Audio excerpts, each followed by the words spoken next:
नमस्कार दोस्तों, good evening. आप सभी का बहुत बहुत स्वागत है हमारे यूट्यूब चैनल करियर परिवार में। मैं मुकेश कुमार आप सबका बहुत बहुत स्वागत करता हूं। चलिए आज का क्लास का हम लोग शुरुआत करते हैं। आज होगा टेस्ट नंबर आपका 18। आज होगा टेस्ट नंबर 18 और इसके पहले आपका टेस्ट 17 टेस्ट आपका पूरा हो चुका है। तो 17 टेस्ट अगर आप नहीं देखे हैं तो हमारे जो यूट्यूब का जो चैनल है, प्लेलिस्ट है, वहाँ पर आपको सभी टेस्ट मिल जाएगा। तो इसीलिए मैं बार बार कहता हूँ कि चैनल को सब्सक्राइब कर लीजिए और आप प्लेलिस्ट में जाकर के देखिए, वहाँ प्रधानाध्यापक प्रधान शिक्षक का आपको प्लेलिस्ट मिल जाएगा। वहाँ पर आपको सभी टेस्ट आपको मिल जाएगा। तो ये है आज का 18वां टेस्ट और आज हम लोग देखने वाले हैं 75 महत्वपूर्ण प्रश्न बीएड और डीएलएड से संबंधित। ये प्रधानाध्यापक और प्रधान शिक्षक दोनों के लिए, क्योंकि दोनों का जो सिलेबस है ना वो लगभग आपका सेम है, तो इसीलिए ये दोनों के लिए काफ़ी इम्पोर्टेंट है। तो चलिए स्टार्ट करते हैं आज का ये क्लास।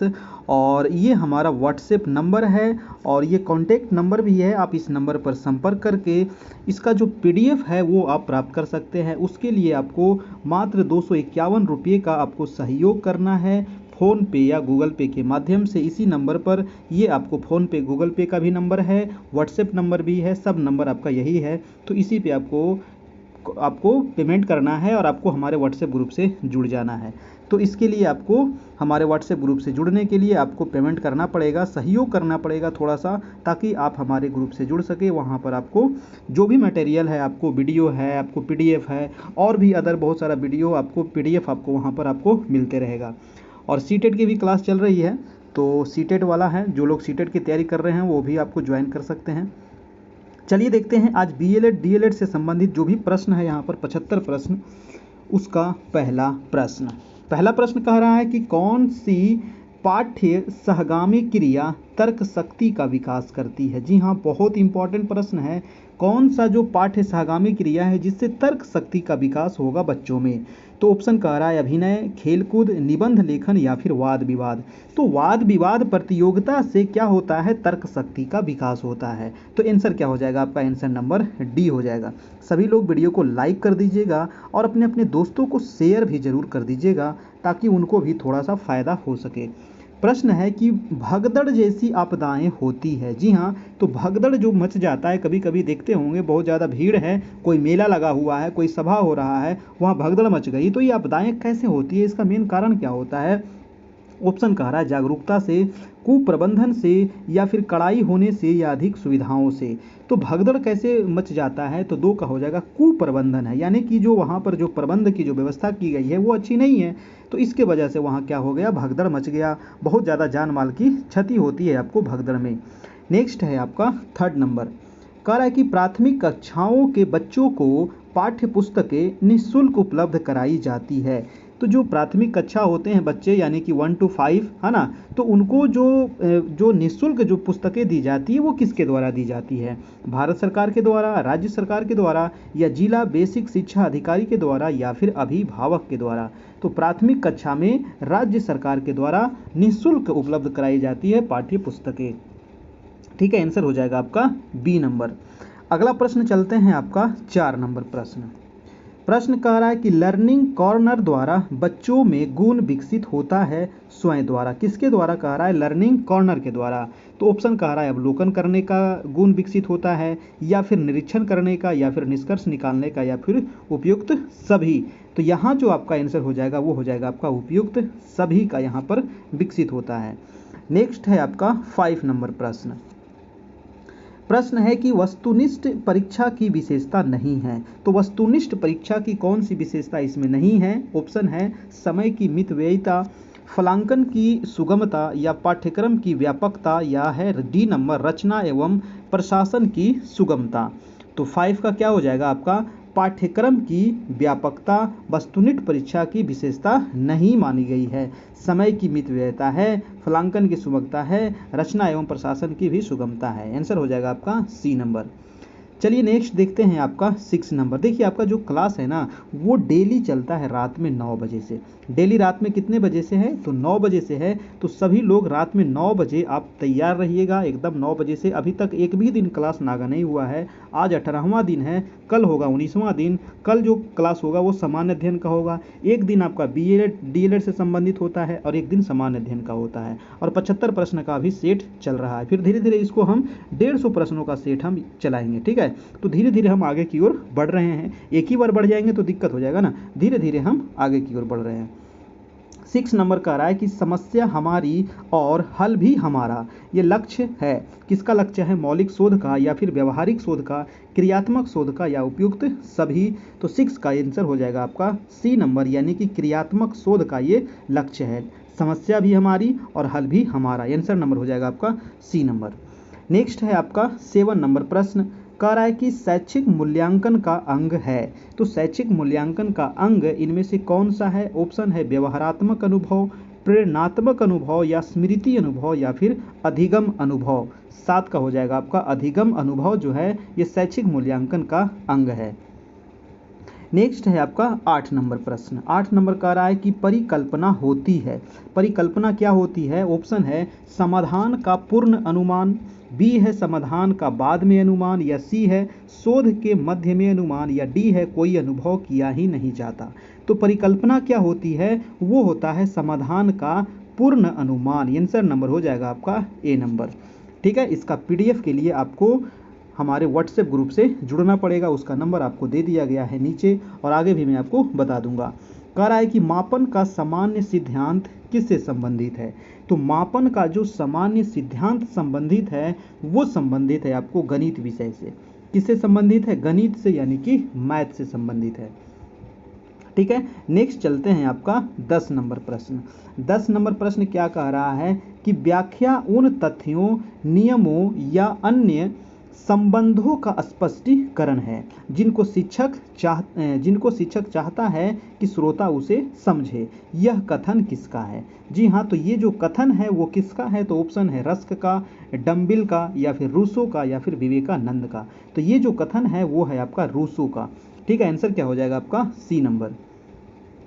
नेक्स्ट है आपका 11 नंबर की क्विज या फिर वाद विवाद या अंताक्षरी भी एक रूप होता है। तो जी हाँ, क्विज जो कराया जाता है बच्चों में, वाद विवाद कराया जाता है या फिर अंताक्षरी कराया जाता है, तो किसका रूप होता है? ऑप्शन है प्रतियोगात्मक विधि का, या फिर समूह चर्चा प्रविधि का, या कार्यशाला प्रविधि का, या कहानी कथन प्रविधि का। तो ये क्या हो जाएगा आपका 11 का हो जाएगा ना समूह चर्चा प्रविधि का ना। क्विज होगा तो सिंगल तो नहीं होगा, है ना, बहुत सारे बच्चे उसमें रहेंगे। वाद विवाद भी होगा तो बहुत सारे में रहेंगे, ठीक है। तो आंसर हो जाएगा आपका आंसर नंबर बी हो जाएगा।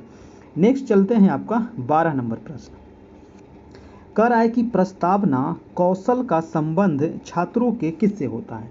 तो प्रस्तावना कौशल का जो संबंध है छात्रों के पूर्व ज्ञान से होता है, या फिर पठोपरांत निष्कर्ष से होता है, या मौन वाचन से होता है, या उपयुक्त में से किसी से नहीं होगा। 12 का क्या होगा आपका? तो प्रस्तावना कौशल का जो संबंध होता है वो पूर्व ज्ञान से होता है। आंसर हो जाएगा आपका आंसर नंबर ए। नेक्स्ट है आपका प्रश्न नंबर 13। वीडियो अच्छा लग रहा हो तो एक लाइक कर दीजिएगा। जो लोग अभी चैनल पर नए हैं तो चैनल को सब्सक्राइब अभी तक नहीं किए हैं तो चैनल को सब्सक्राइब कर लीजिए, ताकि आपको 9 बजे डेली नोटिफिकेशन मिल सके। प्रश्न है कि वर्णन प्रविधि आधारित है। तो वर्णन प्रविधि किस पर आधारित है? पूर्ण से अंश की ओर, या ज्ञात से अज्ञात की ओर, या उपयुक्त दोनों, या उपयुक्त में से कोई नहीं। 13 का हो जाएगा उपयुक्त दोनों, यानी कि पूर्ण से अंश की ओर भी और ज्ञात से अज्ञात की ओर भी वर्णन प्रविधि आधारित होता है। आंसर क्या हो जाएगा? सी। नेक्स्ट है आपका 14 नंबर प्रश्न कि सीखने में जब समस्या का समाधान अचानक आ जाता है वह सिद्धांत क्या कहलाता है? जी हाँ, तो सीखने में जब समस्या का समाधान अचानक आ जाता है तो उसको कहा जाता है, क्या कहते हैं? ऑप्शन है सूझ का सिद्धांत, या प्रयत्न व त्रुटि का सिद्धांत, या उपयुक्त दोनों, या कोई नहीं। 14 का हो जाएगा दोस्तों आपका, उसको कहते हैं सूझ का सिद्धांत। जी हाँ, क्या कहते हैं उसको? सूझ का सिद्धांत। आंसर हो जाएगा आपका आंसर नंबर ए हो जाएगा आपका, ठीक है। नेक्स्ट चलते हैं आपका 15 नंबर प्रश्न। कह रहा है कि ब्रिटिश कालीन शिक्षा के प्रमुख दोष क्या थे? जी हाँ, ब्रिटिश कालीन जो शिक्षा था उसका प्रमुख दोष क्या था? ऑप्शन है शिक्षा कुछ वर्गों तक सीमित हो गई थी, या बी है कि भारतीय संस्कृति मूल्यों को ठेस पहुंची थी, या सी है भारतीय भाषाओं की अवहेलना हुई थी, या उपयुक्त सभी हुआ था। तो इनमें से सभी चीज हुआ था आपका ब्रिटिश कालीन शिक्षा के समय, है ना। शिक्षा के कुछ वर्ग सीमित हो गए थे, है ना, जो बड़े बड़े लोग थे वही शिक्षा ग्रहण कर पाते थे, है ना। भारतीय संस्कृति जो मूल्य हमारा है उसको काफ़ी ठेस पहुंचा था, और भारतीय भाषाओं की भी अवहेलना हुई थी, अंग्रेजी में मतलब शिक्षा देने की बात ज़्यादा होती थी। नेक्स्ट चलते हैं आपका 16 नंबर सवाल। कह रहा है कि 1813 के चार्टर में वाद विवाद था। तो 1813 के जो चार्टर था उसमें वाद विवाद क्या था? ऑप्शन है आपका लय पूर्ति का, या फिर धनराशि के व्यय का, या धनराशि का व्यय साहित्य पर व्यय से, या फिर उपयुक्त सभी। तो इसका जो आंसर हो जाएगा वो हो जाएगा आपका उपयुक्त सभी। नेक्स्ट चलते हैं आपका 18 नंबर। मैकाले ने अपना प्रतिवेदन कब प्रस्तुत किया था? यानी कि मैकाले जो था वो अपना प्रतिवेदन, या फिर इसी को कह सकते हैं विवरण पत्र, है ना, इसी को कह सकते हैं विवरण पत्र, कब प्रस्तुत किया था? ऑप्शन है आपका 1831, 1834, 1835 या फिर 36। 17 का हो जाएगा दोस्तों 1835 में इन्होंने प्रस्तुत किया था मैकाले ने। नेक्स्ट है आपका 18 नंबर कि विलियम बेंटिक ने अपनी शिक्षा नीति कब घोषित की थी? जी हाँ, काफ़ी इंपॉर्टेंट है। बताइए कि विलियम बेंटिक अपनी शिक्षा नीति का घोषणा कब किया था? तो उन्होंने किया था 1835 में, ठीक है, 1835 में, और इन्होंने सिर्फ अंग्रेजी भाषा पर जोर दिया था आपका, ठीक है। चलिए, तो ये भी पूछा जाता है कि किस भाषा पर जोर दिया गया था, तो अंग्रेजी भाषा पर। नेक्स्ट है कि डिसलेक्सिया मुख्यतः की समस्या के संबंध है। जी हाँ, काफ़ी इंपॉर्टेंट है डिसलेक्सिया, 1 नंबर तो इससे आपको फिक्स पूछेगा ही। तो डिसलेक्सिया जो होता है ना वो पढ़ने से संबंधित होता है। जो बच्चा लोग होता है वो अच्छे तरीके से इसको पढ़ नहीं पाता है, ठीक है। कुछ जो अक्षर होता है ना उसको उल्टा वो पढ़ लेता है, जैसे कि अगर 100 लिखा हुआ SAW तो इसको वो पढ़ लेगा वाज पढ़ लेता है, ठीक है, तो इसको उल्टा पढ़ लेता है। तो डिसलेक्सिया जो होता है वो पढ़ने में कठिनाई होता है डिसलेक्सिया संबंधित।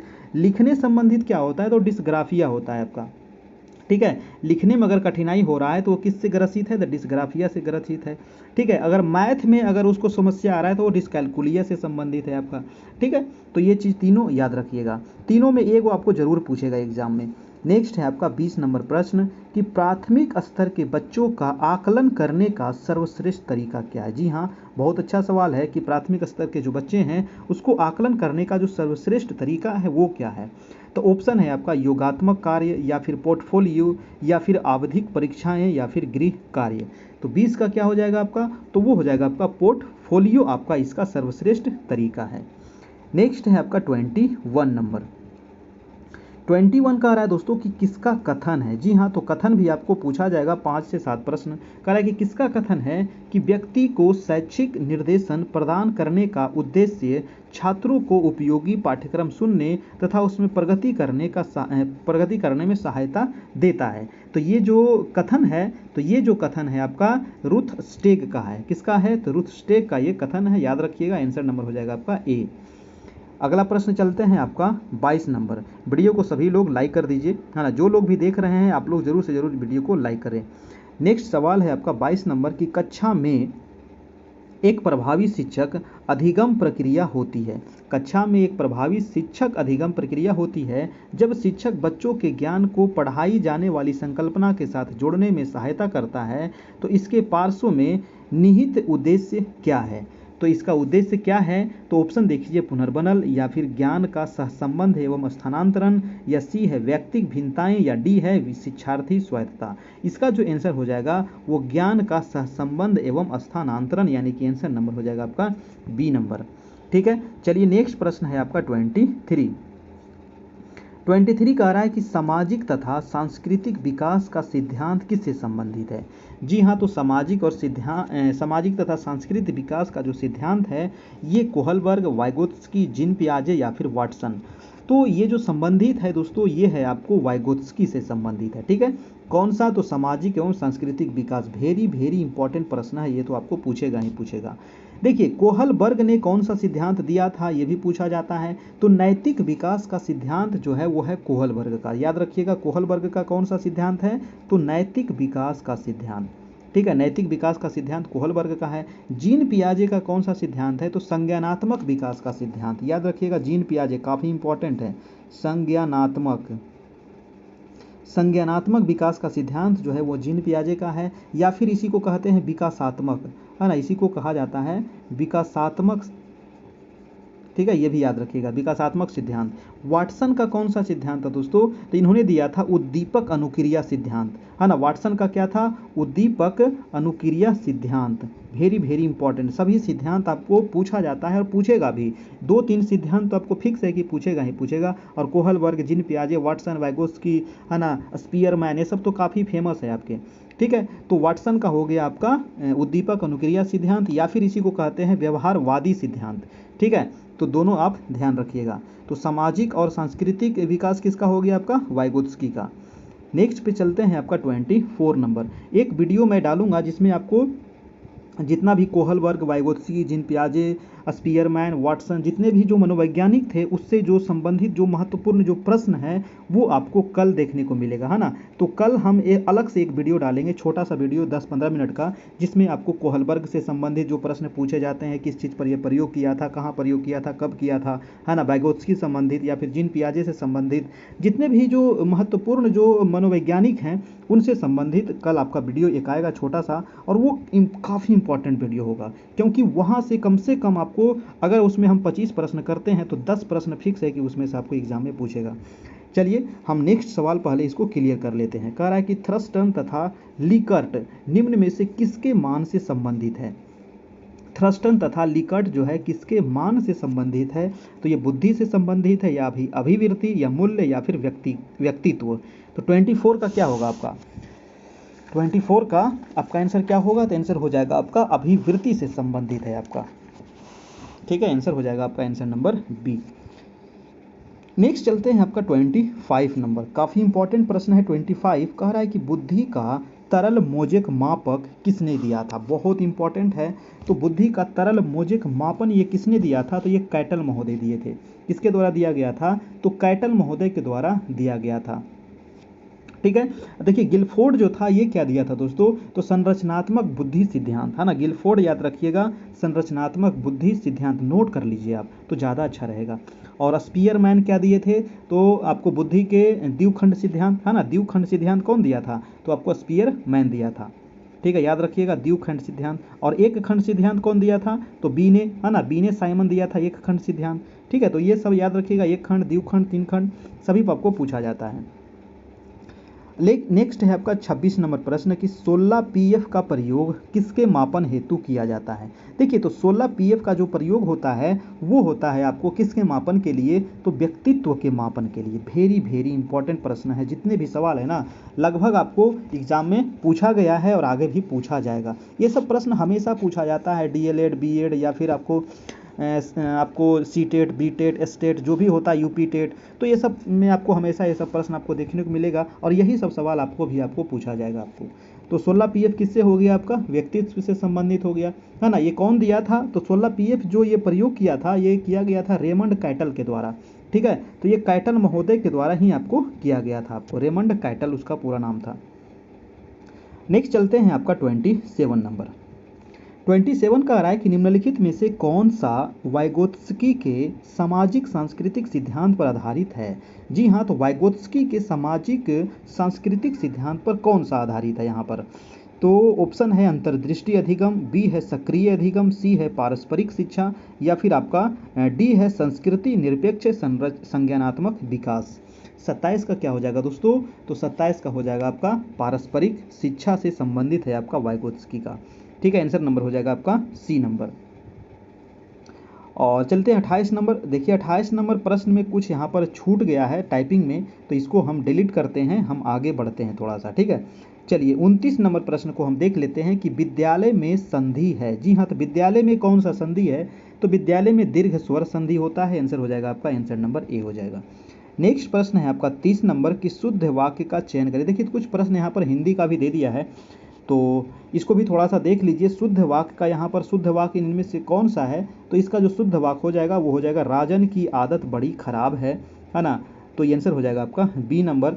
31 नंबर प्रश्न आपका कह रहा है कि कृषि है, गृह है, या फिर पृथ्वी के पहले वर्ण में कौन सा स्वर मात्रा के रूप में लगा हुआ है? तो कृषि, गृह और पृथ्वी में कौन सा वर्ण है? तो इसमें री वर्ण इसमें लगा हुआ है। स्वर इसमें क्या चीज लगा हुआ है? तो स्वर मात्रा क्या है इसमें? री स्वर मात्रा है। आपका आंसर हो जाएगा बी नंबर।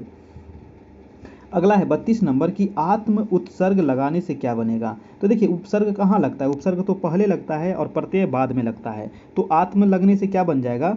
तो ऑप्शन हो जाएगा आपका दोनों, यानी कि आत्मसम्मान और आत्म साक्षात्कार, यानी कि आंसर हो जाएगा आपका सी नंबर। उपसर्ग आपका पहले लगता है और प्रत्यय बाद में लगता है, आपको तो पता ही है। नेक्स्ट है आपका 33 नंबर की अनुचित बात के लिए आग्रह क्या कहलाता है? जी हाँ, तो अनुचित बात के लिए आग्रह क्या कहलाता है? 33 का क्या होगा आपका? तो इसको दुराग्रह कहा जाता है। नेक्स्ट है आपका कि पंचवटी में कौन सा समास है? जी हाँ, तो पंचवटी में दोस्तों आपका दिग्गु समास है। आंसर नंबर हो जाएगा आपका ए नंबर। ठीक है, नेक्स्ट प्रश्न है आपका 35, नायक में कौन सा संधि है? तो नायक में जो है आपका अयादी संधि है। आंसर नंबर ए हो जाएगा। अब चलते हैं फिर से हम अपने पेडागोजी, हिंदी यहाँ पर समाप्त हो गया। अब देखते हैं आपका 36 नंबर प्रश्न।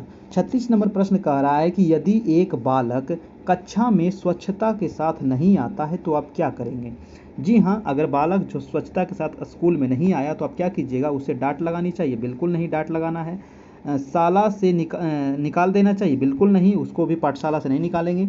उसे स्वच्छता के लाभ बताने चाहिए। जी हाँ, उसे स्वच्छता के लाभ बताने चाहिए ताकि जो बच्चे हैं उसके दिमाग में थोड़ा सा कुछ बैठे और नेक्स्ट क्लास से वो क्या हो तो स्वच्छता के साथ स्कूल आवे आपका। ठीक है, आंसर हो जाएगा आपका सी नंबर। नेक्स्ट है आपका 37 नंबर। 37 कह रहा है कि अधिकारियों द्वारा किए गए निरीक्षण विद्यालय के कार्य के घंटों तथा विद्यालय को प्रभावित करने वाला अन्य गतिविधियों का उल्लेख किया जाता है। तो ये किसमें किया जाता है? आदेश पुस्तिका में या फिर लॉग बुक में या सेवा पुस्तिका में या फिर विद्यालय कैलेंडर में? तो 37 का हो जाएगा लॉग बुक में इसका उल्लेख किया जाता है आपका। ठीक है, चलिए नेक्स्ट है आपका 38 नंबर। वीडियो को सभी लोग लाइक कर दीजिए। कह रहा है कि जिला बेसिक शिक्षा समिति का गठन कब हुआ था? जी हाँ, काफ़ी इंपॉर्टेंट सवाल है। जिला बेसिक शिक्षा समिति, तो इसका जो गठन हुआ था वो हुआ था 1971 ईस्वी में। ठीक है, 1971 में हुआ था। अगला है कि भारत में विद्यालय निरीक्षण पद्धति का प्रारंभ कब हुआ था? तो ये जो हुआ था दोस्तों विद्यालय निरीक्षण पद्धति, ठीक है, तो निरीक्षण पद्धति का जो विकास हुआ था वो हुआ था अंग्रेजों के शासनकाल में। ठीक है, अंग्रेजों के शासनकाल में शुरुआत हुआ था आपका। आंसर हो जाएगा सी। नेक्स्ट चलते हैं आपका 40 नंबर प्रश्न कह रहा है कि निम्नलिखित में से कौन सी क्रियात्मक शोध की विशेषता होती है? जी हाँ, तो क्रियात्मक शोध की विशेषता कौन सी है? इनमें से समय अधिक लगता है, या फिर इसका उद्देश्य नए सिद्धांतों का प्रतिपादन करना होता है, या सामान्यीकरण नए सिद्धांतों के रूप में होता है, या अनुभवजन्य होती है? तो 40 का क्या हो जाएगा? 40 का आंसर हो जाएगा दोस्तों कि समय इसमें अधिक लगता है। आंसर नंबर ए हो जाएगा आपका। नेक्स्ट है आपका 41 नंबर प्रश्न। कह रहा है कि क्रियात्मक शोध का संपादन कितने चरणों में होता है? जी हाँ, तो क्रियात्मक शोध का जो संपादन है काफ़ी इंपॉर्टेंट है, ये पूछा गया प्रश्न है। तो ये 8 चरणों में होता है आपका। कितने चरणों में होता है? तो ये 8 चरणों में होता है। नेक्स्ट है 42 नंबर सवाल कि क्रियात्मक शोध में समस्या की पहचान करते समय होने वाले तथ्यों की जानकारी के अंतर्गत नहीं करता है। तो क्रियात्मक शोध में समस्या की पहचान करते समय होने वाले तथ्यों की जानकारी के अंतर्गत कौन सा नहीं करता है? पर व्यक्ति या फिर गुणवत्ता या समय या फिर मूल्यांकन? तो 42 का क्या हो जाएगा? पर व्यक्ति, यानी कि आंसर नंबर ए हो जाएगा आपका। अगला सवाल चलते हैं 43 नंबर। 43 नंबर प्रश्न कह रहा है कि क्रियात्मक शोध से किसी समस्या का प्रस्तावित उत्तर क्या कहलाता है? तो क्रियात्मक शोध से किसी समस्या का प्रस्तावित उत्तर क्या कहलाता है? तो 43 का हो जाएगा आपका परिकल्पना उसे कहा जाता है। क्या कहते हैं? परिकल्पना। चलिए नेक्स्ट प्रश्न है आपका 44 नंबर। अच्छा, तो देखिए दोस्तों, जो लोग अगर इस क्लास का है ना, इसका पीडीएफ अगर चाहिए, इस वीडियो का अगर पीडीएफ चाहिए तो आपको क्या करना है? सहयोग करना है। क्या सहयोग करना है? तो मात्र 251 का आपको सहयोग करना है एक बार। किस नंबर पे करना है? तो इसी नंबर पे करना है। आपको नंबर दे दिया गया है 7857824310। गूगल पे, फ़ोन पे या फिर आप और भी किसी माध्यम से कर सकते हैं, पेटीएम से भी, अमेजन पे, किसी माध्यम से आप कर सकते हैं, और इसके बदले आपको PDF, वीडियो, नोट्स आपको हमारे इस नंबर का आपको व्हाट्सएप ग्रुप है वहाँ पर आपको मिल जाएगा।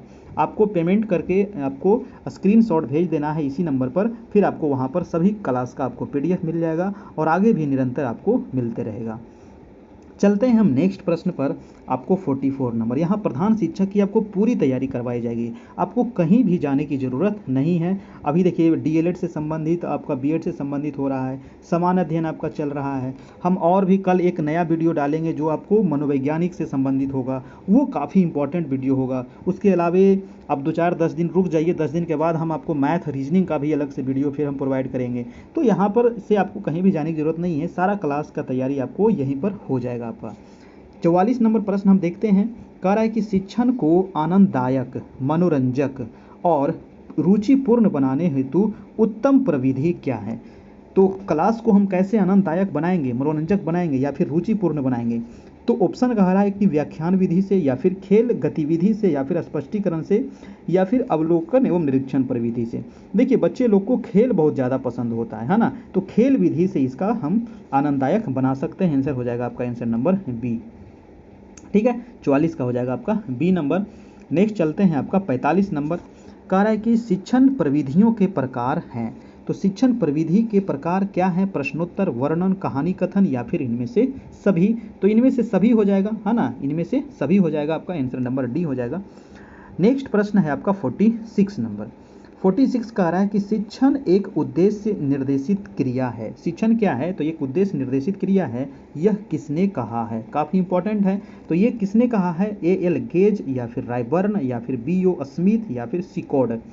तो ये जो कहा गया है वो B.O. स्मिथ के द्वारा आपका कहा गया है। अगला प्रश्न है आपका 47 नंबर। कह रहा है कि आगमन विधि का प्रयोग किया जाता है। जी हाँ, आगमन विधि और निगमन विधि, ये दो विधियां हैं। एक विधि आपको पूछ सकता है ना, एक विधि तो फिक्स है कि आपको पूछेगा ही पूछेगा। तो आगमन विधि किससे संबंधित है दोस्तों, तो व्याकरण से संबंधित है आपको आगमन विधि। आगमन विधि जो होता है ना, वो विशिष्ट से सामान्य की ओर चलता है, या फिर मूर्त से अमूर्त की ओर। ये भी क्वेश्चन पूछा जाता है कि आगमन विधि कैसे चलता है, तो विशिष्ट से सामान्य की ओर, ये याद रखिएगा। या फिर इसी को कह सकते हैं मूर्त से अमूर्त की ओर। लेकिन जो निगमन विधि होता है वो सामान्य से विशिष्ट की ओर होता है। ठीक है, तो निगमन हो गया सामान्य से विशिष्ट की ओर, निगमन। ठीक है, निगमन जो हो गया वो सामान्य से विशिष्ट की ओर, और आगमन हो गया विशिष्ट से सामान्य। दोनों क्या होता है, अपोजिट होता है एक दूसरे का, ध्यान रखना है। अगला है आपका 48 नंबर प्रश्न। 48 नंबर कह रहा है कि निम्नलिखित में से कौन सी श्रव्य दृश्य सामग्री के चयन में सर्वसिद्ध प्रमुख थे। यानी कि वो कौन सा सामग्री है ना, कौन सी श्रव्य दृश्य सामग्री, वो श्रव्य भी है और दृश्य भी है, के चयन में सर्वाधिक प्रमुख थे। ऑप्शन है धन व्यवस्था, बी है विषय वस्तु की आकृति, और सी है शिक्षकों की पसंद, और डी है छात्रों की पसंद। तो यहाँ पर जो 48 का आंसर हो जाएगा वो हो जाएगा विषय वस्तु की प्रकृति। आंसर नंबर हो जाएगा आपका बी नंबर। नेक्स्ट चलते हैं आपका कि भित्ति का पर्यायवाची क्या होगा। जी हाँ, तो भित्ति का जो पर्यायवाची होगा वो होता है दीवार। ठीक है, चलिए नेक्स्ट प्रश्न है आपका कि भित्ति, ये है आपका भित्ति और ये है आपका भीति। ठीक है, तो भीति का पर्यायवाची होता है आपका डर, और भित्ति का होता है दीवार। ठीक है, नेक्स्ट है आपका 51 नंबर। कह रहा है कि जिला स्तर की सर्वोच्च अकादमिक संस्था कौन सी है। जी हाँ, जिला स्तर की सर्वोच्च अकादमिक जो संस्था है वो है आपका डायट। डायट से संबंधित क्वेश्चन आपको पूछ सकता है कि डायट का फुल फॉर्म क्या होता है। जी हाँ, तो डायट का फुल फॉर्म आप नोट कर लीजिएगा। इसका जो फुल फॉर्म होता है वो होता है district institute of education and training. एक बार फिर से, district institute of education and training, इसको हिंदी में क्या कहते हैं, जिला शिक्षा एवं प्रशिक्षण संस्थान। ठीक है, तो डायट जो है ये जिला स्तर की सर्वोच्च अकादमिक संस्था है आपका। ठीक है, आपको कमेंट बॉक्स में बताना है कि NCERT है ना, NCERT का फुल फॉर्म क्या होता है। ठीक है, NCERT का भी फुल फॉर्म कई बार आपको पूछा गया है एग्जाम में। नेक्स्ट है आपका 52 नंबर प्रश्न। कह रहा है कि कक्षा कक्ष एवं कक्षा कक्ष के बाहर सार्थक क्रियाकलाप को संपन्न कराने के लिए क्या आवश्यक है। जी हाँ, कक्षा कक्ष में या फिर उसके बाहर क्रियाकलाप को संपन्न कराने के लिए क्या आवश्यक होता है। ऑप्शन है TLM बनाना, या फिर पेड़ पौधे लगाना, या फिर मैदान की स्वयं सफाई करना, या फिर योजना बनाना। तो TLM यानी कि टीचिंग लर्निंग मेथड बनाना, है ना। तो 52 का क्या आंसर हो जाएगा, योजना बनाना। पहले क्या करेंगे हम लोग, योजना बनाएंगे तो आंसर हो जाएगा इसका राइट आंसर जो होगा वो आपका आंसर नंबर डी होगा। कक्षा कक्ष में या फिर कक्षा के बाहर सार्थक क्रियाकलाप को संपन्न करने के लिए हमें सबसे पहले योजना बनाना चाहिए। नेक्स्ट है आपका 53 नंबर के किस प्रकार से हम उसको सफल कर सके। 53 कह रहा है कि समस्या समाधान का प्रमुख अंग क्या है। तो प्रमुख अंग क्या है समस्या समाधान का, ऑप्शन है अनुशासन प्रक्रिया, अधिगम प्रक्रिया, निर्णयन प्रक्रिया या फिर शिक्षण प्रक्रिया। 53 का हो जाएगा आपका निर्णयन प्रक्रिया जो है ये प्रमुख अंग है आपका। अगला है 54 नंबर। 54 कह रहा है कि विद्यालय में भवन, फर्नीचर, पेयजल एवं शौचालय आदि की व्यवस्था की जाती है। तो विद्यालय में जो भवन होता है, फर्नीचर होता है, पेयजल होता है, इसकी व्यवस्था कौन करता है। ऑप्शन है ग्राम शिक्षा समिति या अभिभावक शिक्षक संघ या फिर समुदाय द्वारा या तीनों के सहयोग के द्वारा। तो 54 का क्या होगा दोस्तों, वो हो जाएगा आपका तीनों के सहयोग के द्वारा। आंसर नंबर हो जाएगा आपका आंसर नंबर डी हो जाएगा आपका। ठीक है, चलिए नेक्स्ट चलते हैं आपका 55 नंबर। 55 कह रहा है कि क्रियात्मक शोध के अंतर्गत संपूर्ण जनसंख्या का छोटा भाग क्या कहलाता है। तो क्रियात्मक शोध के अंतर्गत संपूर्ण जनसंख्या का छोटा भाग न्यादर्श कहलाता है। क्या कहलाता है, न्यादर्श। आंसर हो जाएगा आपका आंसर नंबर ए, याद रखिएगा। नेक्स्ट है आपका 56 नंबर कि शून्य परिकल्पना किससे संबंधित है। जी हाँ, शून्य परिकल्पना किससे संबंधित है, तो शून्य परिकल्पना संबंधित है निर्देश रहित परिकल्पना से। ठीक है, निर्देश रहित परिकल्पना, नाम ही है शून्य तो निर्देश रहित परिकल्पना हो जाएगा आपका आंसर नंबर बी। नेक्स्ट है आपका 57 नंबर। प्रश्न कह रहा है कि मूल्यांकन होता है, तो मूल्यांकन कैसे होता है, केवल मात्रात्मक से या फिर केवल गुणात्मक से या मात्रात्मक एवं गुणात्मक दोनों से या इनमें से कोई नहीं। तो मूल्यांकन जो होता है वो मात्रात्मक और गुणात्मक दोनों से होता है। आपका क्या हो जाएगा, सी नंबर आंसर। नेक्स्ट है आपका 58 नंबर। 58 कह रहा है कि क्रियात्मक शोध का प्रथम चरण है। तो क्रियात्मक शोध का प्रथम चरण कौन सा है, समस्या की पहचान करना या फिर कार्यविधि करना या निष्कर्ष निकालना या समस्या चुनने का कारण। तो प्रथम जो चरण है 58 का हो जाएगा आंसर नंबर समस्या की पहचान करना। ठीक है, सबसे पहले इसकी हम पहचान करेंगे, है ना। चलिए नेक्स्ट है आपका 59 नंबर। कह रहा है कि नया दर्श का संबंध किससे है। तो जो नया दर्श का संबंध है वो हो जाएगा, अभी आपको ऊपर बताए थे, क्रियात्मक शोध से संबंधित है आपको नया दर्श, है ना। क्रियात्मक शोध के अंतर्गत संपूर्ण जनसंख्या का जो सबसे छोटा भाग होता है उसको नया दर्श कहते हैं और नया दर्श का संबंध जो है वो क्रियात्मक शोध से है। आंसर हो जाएगा आपका आंसर नंबर ए हो जाएगा। अगला है कि वाद विवाद प्रविधि के खोजकर्ता कौन है। जी हाँ, तो वाद विवाद जो प्रविधि है इसके जो खोजकर्ता हैं वो कौन है, तो वो हो जाएंगे आपको आंसर नंबर ए, यानी कि Harry a our street. Harry a our street answer number हो जाएगा आपका ए नंबर। नेक्स्ट है आपका 61, यानी कि थॉर्नडाइक के कितने प्रमुख नियम है। काफ़ी इंपॉर्टेंट प्रश्न है, बताइए कि थॉर्नडाइक के कितने मुख्य नियम है। तो इसके जो मुख्य नियम है दोस्तों वो है आपका 3। ठीक है, कौन कौन से नियम है ये आपको याद रखना जरूरी है। तो पहला जो है वो है प्रभाव का नियम, है ना, प्रभाव का नियम। और दूसरा जो नियम है वो है आपको अभ्यास का नियम। ठीक है, अभ्यास का नियम। और तीसरा जो है वो है आपका तत्परता का नियम, तत्परता का नियम। ठीक है, तो ये 3 नियम है आपका थॉर्नडाइक का, तीनों नियम आपको बार बार पूछा जाता है। ठीक है, तो याद रखिएगा 3 नियम है आपके। नेक्स्ट प्रश्न है आपका 62 नंबर। वीडियो को लाइक कर दीजिए जो लोग नए नए अभी तक आए हैं चैनल पर और अभी तक चैनल को सब्सक्राइब नहीं किए हैं तब सब्सक्राइब कर लीजिए ताकि आपको 9 बजे नोटिफिकेशन मिल सके और आपकी तैयारी पूर्ण हो सके। नेक्स्ट है कि थॉर्नडाइक के मुख्य नियम कौन कौन से हैं। देखो अभी आपको बता दिए, प्रभाव का नियम, अभ्यास का नियम और तत्परता का नियम, यानी कि इनमें से सभी हो जाएगा आपका आंसर नंबर डी।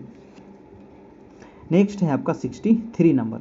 कह रहा है कि थॉर्नडाइक का सिद्धांत कौन सा है। जी हाँ, तो थॉर्नडाइक कौन सा सिद्धांत दिए हैं, तो थॉर्नडाइक ने दिए हैं प्रयत्न एवं त्रुटि का सिद्धांत। ठीक है, प्रयत्न या फिर यहीं पर आपको ले सकता है प्रयास। ठीक है, प्रयास या त्रुटि का सिद्धांत या फिर प्रयत्न तथा त्रुटि का सिद्धांत किसका है, थॉर्नडाइक। रट लीजिए इसको, इसको रट लीजिए, है ना, यही आपको पूछा जाएगा। ठीक है, सूझ का सिद्धांत, सूझ का सिद्धांत जो किसका कौन दिया है, तो कोहलर महोदय दिए हैं। कौन दिए हैं, कोहलर। सूझ या फिर आपको दे सकता है अंतर्दृष्टि, है ना, सूझ या फिर अंतर्दृष्टि का सिद्धांत किसने दिया है, तो कोहलर ने दिया था सूझ या अंतर्दृष्टि का सिद्धांत। ठीक है, तो याद रखिएगा सूझ और प्रयत्न त्रुटि हो गया आपका थॉर्नडाइक का। थॉर्नडाइक ने अपना प्रयोग किया था। जी हाँ, थॉर्नडाइक किस चीज़ पर प्रयोग किया था? बिल्ली पर, कुत्ता पर, शेर पर। ये भी आपका वेरी इंपॉर्टेंट है भाई, पूछा जाएगा आपका भाई साहब, रट लीजिएगा कि थॉर्नडाइक जो प्रयोग किया था वो बिल्ली पर किया था। आपका किस पर किया था? बिल्ली पर किया था ना, आंसर हो जाएगा आपका ए नंबर। कुत्ता पर कौन किया था? चलिए कमेंट करके बताइए कि कुत्ता पर किसने, कौन सा मनोवैज्ञानिक थे जो कुत्ते पर प्रयोग किए थे। ठीक है, चलिए नेक्स्ट है आपका 65 नंबर। कह रहा है कि जनसंख्या शिक्षा की विशेषता है। जी हाँ, जनसंख्या शिक्षा की विशेषता है। तो एक सामाजिक प्रक्रिया, अध्ययन का नया क्षेत्र, एक शैक्षणिक कार्यक्रम या उपयुक्त सभी। 65 का हो जाएगा उपयुक्त सभी हो जाएगा। ठीक है, आंसर नंबर डी हो जाएगा आपका। अगला चलते हैं आपका 66 नंबर कि पर्यावरण का अर्थ है। जी हाँ, पर्यावरण का क्या अर्थ होता है? पर्यावरण के मतलब क्या हुआ? जो आपके चारों ओर जो फैला हुआ जो क्षेत्र है उसी को क्या कहेंगे? हम पर्यावरण कहेंगे। यानी कि आंसर नंबर ये हो जाएगा, जो चारों ओर से घिरे हुए क्षेत्र हैं उसी को क्या कहा गया है? पर्यावरण कहा गया है। पर्यावरण तो आपको क्लास 7 नंबर चैप्टर में आपको पढ़ जाएगा, है ना, क्लास 7 में, है ना, ज्योग्राफी में आपको दिया गया पर्यावरण क्या होता है आपका। चलिए, पृथ्वी के ऊपर का भाग, पृथ्वी के जो ऊपर का भाग है वो तो आपको वायुमंडल हो जाएगा आपका, है ना, और पृथ्वी के ऊपर उगने वाले पौधे ये तो आपका हो गया दूसरा चीज़, है ना, और उपयुक्त ये आपको खत्म हो गया। तो इसका आंसर क्या हो जाएगा आपका? आंसर नंबर ये हो जाएगा, यानी कि जो चारों ओर आपको घेरे हुए हैं वो हो गया आपका पर्यावरण। सॉरी। नेक्स्ट है आपका 67 नंबर, और ये काफ़ी इंपॉर्टेंट प्रश्न है कि ये किसने कहा था। ये कथन है कि पर्यावरण उन सबको कहते हैं जो किसी वस्तु को चारों ओर से घेरे रहता है और उस पर प्रत्यक्ष प्रभाव पड़ता है। जी हाँ, तो ये जो कथन है, ये कथन है आपका दोस्तों जिस बर्ट का। किसका कथन है? जिस बर्ट का है, ये याद रखिएगा। ठीक है, एक बार दो बार वीडियो को देख लीजिए, 3 बार देखिए, है ना, वीडियो देखने में कोई भी पैसा नहीं लग रहा है। एक बार, 2 बार, 3 बार इसको रिपीट कर लीजिए, जब भी समय मिले याद हो जाएगा देखते देखते, कहीं भी आपको जाने की जरूरत नहीं है ना। नेक्स्ट है आपका 68 नंबर, निम्नलिखित में से पर्यावरण प्रदूषण के लिए उत्तरदायी है। जी हाँ, तो पर्यावरण प्रदूषण के लिए क्या क्या उत्तरदायी है? तो बढ़ती जनसंख्या सबसे बड़ा तो उत्तरदायी आपका यही चीज़ है। कीटनाशक पदार्थ और रसायनों का प्रयोग, ये भी आपका काफ़ी इंपॉर्टेंट है ना। जो आजकल जो खेतों में जो कीटनाशक का प्रयोग किया जा रहा है, रसायन का प्रयोग किया जा रहा है, उससे हमारा पर्यावरण प्रदूषित हो रहा है। प्राकृतिक साधनों का अनुचित विदोहन किया जा रहा है। तो आंसर नंबर हो जाएगा आपका आंसर नंबर डी, यानी कि ये सभी हो जाएगा आपका। नेक्स्ट है आपका 69, कह रहा है कि श्रवण दोष से ग्रसित बच्चों में दोष हो सकता है। यानी कि श्रवण दोष, जो बच्चे नहीं सुन सकते हैं उसमें कौन सा दोष हो सकता है? तो कान से बहरा हो सकता है, बिल्कुल, कान के अंदर भी वो उसमें गड़बड़ी हो सकता है, उसके कान के मध्य में भी हो सकता है, यानी कि इनमें से सभी हो जाएगा आपका आंसर नंबर डी हो जाएगा आपका। ठीक है, चलिए नेक्स्ट है आपका 70 नंबर प्रश्न। 70 नंबर कह रहा है कि निम्नलिखित में से कौन अस्थि बाधित बच्चों की विशेषता नहीं है? यानी कि अस्थि बाधित मतलब वो हड्डी से, है ना, वो बाधित बच्चे की विशेषता नहीं है। तो मेरुदंड का वक्र होना ये तो आपका हो जाएगा, और विकृत नितंब ये भी हो जाएगा, और फावफिरा ये भी हो जाएगा। लेकिन कौन नहीं पूछा गया है तो वो हो जाएगा हकलाना। हकला रहा है तो उसको अस्थि से संबंधित नहीं होगा। आंसर नंबर हो जाएगा आपका आंसर नंबर ए हो जाएगा। ठीक है, चलिए, तो इसका आंसर हो गया आपका ए नंबर। नेक्स्ट प्रश्न है आपका 71 नंबर। वीडियो को लाइक कर दीजिए जितने लोग देख रहे हैं, और जो लोग अगर पीडीएफ लेना चाहते हैं तो हमारे कॉन्टैक्ट नंबर पे कॉन्टैक्ट करें, आपको वहाँ पर प्रोवाइड कराया जाएगा। पुस्तक है कि a survey of the education gifted children के लेखक कौन है? जी हाँ, ये पुस्तक of the education gifted children के जो लेखक हैं वो हो जाएंगे आपको हैविंग हस्ट। कौन हो जाएंगे? हैविंग हस्ट। आंसर नंबर हो जाएगा आपका ए नंबर। चलिए अगला है प्रश्न नंबर 72 नंबर। 72 नंबर प्रश्न कह रहा है दोस्तों कि मनोवैज्ञानिक क्रिक, कौन सा मनोवैज्ञानिक? तो क्रिक ने सामान्य एवं प्रतिभाशाली बच्चों की पहचान का आधार क्या बताया है? जी हाँ, तो जो सामान्य बच्चे होते हैं या फिर प्रतिभाशाली जो बच्चे होते हैं उसके पहचान का आधार क्या है? तो ऑप्शन कह रहा है खेल के द्वारा पहचान सकते हैं, या पढ़ाई के द्वारा, या व्यायाम के द्वारा, या बच्चों द्वारा किए गए कार्यों की गतिविधि के द्वारा। तो 72 का आंसर हो जाएगा आपका डी नंबर, है ना। यानी कि बच्चों द्वारा जो कार्य किए जाते हैं उससे हम अंतर कर सकते हैं कि कौन सा बच्चा सामान्य है और कौन सा बच्चा प्रतिभाशाली है। प्रतिभाशाली का मतलब जिसका बुद्धि लब्धि कितना होगा? तो 130 से ज़्यादा होगा वो होगा प्रतिभाशाली। और सामान्य किसको कहा जाता है? तो आपका 100 से लेकर के 110 तक आपको सामान्य बुद्धि लब्धि होता है आपका। ठीक है, चलिए नेक्स्ट प्रश्न है आपका 73 नंबर। कह रहा है कि निम्नलिखित में से कौन सा परीक्षण व्यक्तित्व का मापन करता है। बहुत इंपॉर्टेंट प्रश्न है, वेरी वेरी इंपॉर्टेंट, छपने वाला सवाल है कि कौन सा इसमें से जो परीक्षण है वो व्यक्तित्व का मापन, भाटिया बैटरी परीक्षण, TAT परीक्षण, स्टैनफोर्ड बिने परीक्षण या क्रूडर प्राथमिकता प्रपत्र। 73 का हो जाएगा आपका कि जो ये जो परीक्षण है दोस्तों वो हो जाएगा क्रूडर प्राथमिकता प्रपत्र। देखिए इसका जो राइट आंसर हो जाएगा, आंसर नंबर डी हो जाएगा। लेकिन यहाँ पर व्यक्तित्व परीक्षण एक और होता है, ठीक है। व्यक्तित्व परीक्षण अगर यहाँ पर ऑप्शन में आपको दे दिया जाए रोरसा स्याही, ठीक है, रोरसा स्याही धब्बा परीक्षण, रोरसा स्याही धब्बा परीक्षण भी जो है वो भी आपका स्याही धब्बा, मैं पहले लिख लूँ, रोरसा स्याही धब्बा परीक्षण, ये जो परीक्षण है रोरसा स्याही धब्बा परीक्षण ये भी व्यक्तित्व से ही संबंधित है। लेकिन यहाँ पर ऑप्शन में दिया गया है क्रूडर प्राथमिकता प्रपत्र, तो आंसर हो जाएगा आपका डी नंबर। देखिए जो भाटिया बैटरी परीक्षण था ये किससे संबंधित था, तो भाटिया जो बैटरी परीक्षण था ये बुद्धि का मापन से संबंधित था आपका, ठीक है, ये बुद्धि के मापन से संबंधित ये परीक्षण है आपका भाटिया बैटरी परीक्षण, ठीक है। आंसर नंबर इसका ए था आपका भाटिया बैटरी परीक्षण। लेकिन अच्छा इसका व्यक्तित्व पूछ रहा है ना, तो व्यक्तित्व हो जाएगा आपका डी नंबर यानी कि क्रूडर प्राथमिकता प्रपत्र। और यहाँ पर ऑप्शन में अगर रोरसा स्याही रहता तो रोरसा स्याही भी आप सही कर सकते थे। अगला प्रश्न चलते हैं हम 74 नंबर। कह रहा है कि एक ऐसी मानसिक प्रक्रिया जिसमें बालक व्यक्ति किसी भी परिस्थिति का सामना करने अथवा किसी समस्या का समाधान करने में पूर्व अनुभव का प्रयोग करता है, तो वो कल्पना का प्रयोग कर रहा है या आत्म साधन का कर रहा है या फिर समंजन का कर रहा है या फिर चिंतन का कर रहा है। तो 74 का क्या हो जाएगा, वो चिंतन का कर रहा है, आंसर नंबर हो जाएगा आपका, आंसर नंबर डी हो जाएगा आपका, ठीक है। चलिए नेक्स्ट है और आज का लास्ट प्रश्न हम देखते हैं। तो जाते जाते वीडियो को लाइक कर दीजिएगा, चैनल पर नए हैं चैनल को सब्सक्राइब कर लीजिएगा। कह रहा है कि वह मानवीय योग्यता जिसके द्वारा व्यक्ति किसी नवीन रचना या विचार को प्रस्तुत करता है क्या कहलाता है। तो वह मानवीय योग्यता क्या है जिसके द्वारा व्यक्ति जो है किसी नवीन रचना करता है या फिर विचार को प्रस्तुत करता है, तो उसे कहते हैं सृजनात्मकता। क्या कहते हैं, सृजनात्मकता। काफ़ी इंपॉर्टेंट प्रश्न था, आंसर नंबर हो जाएगा आपका ए नंबर।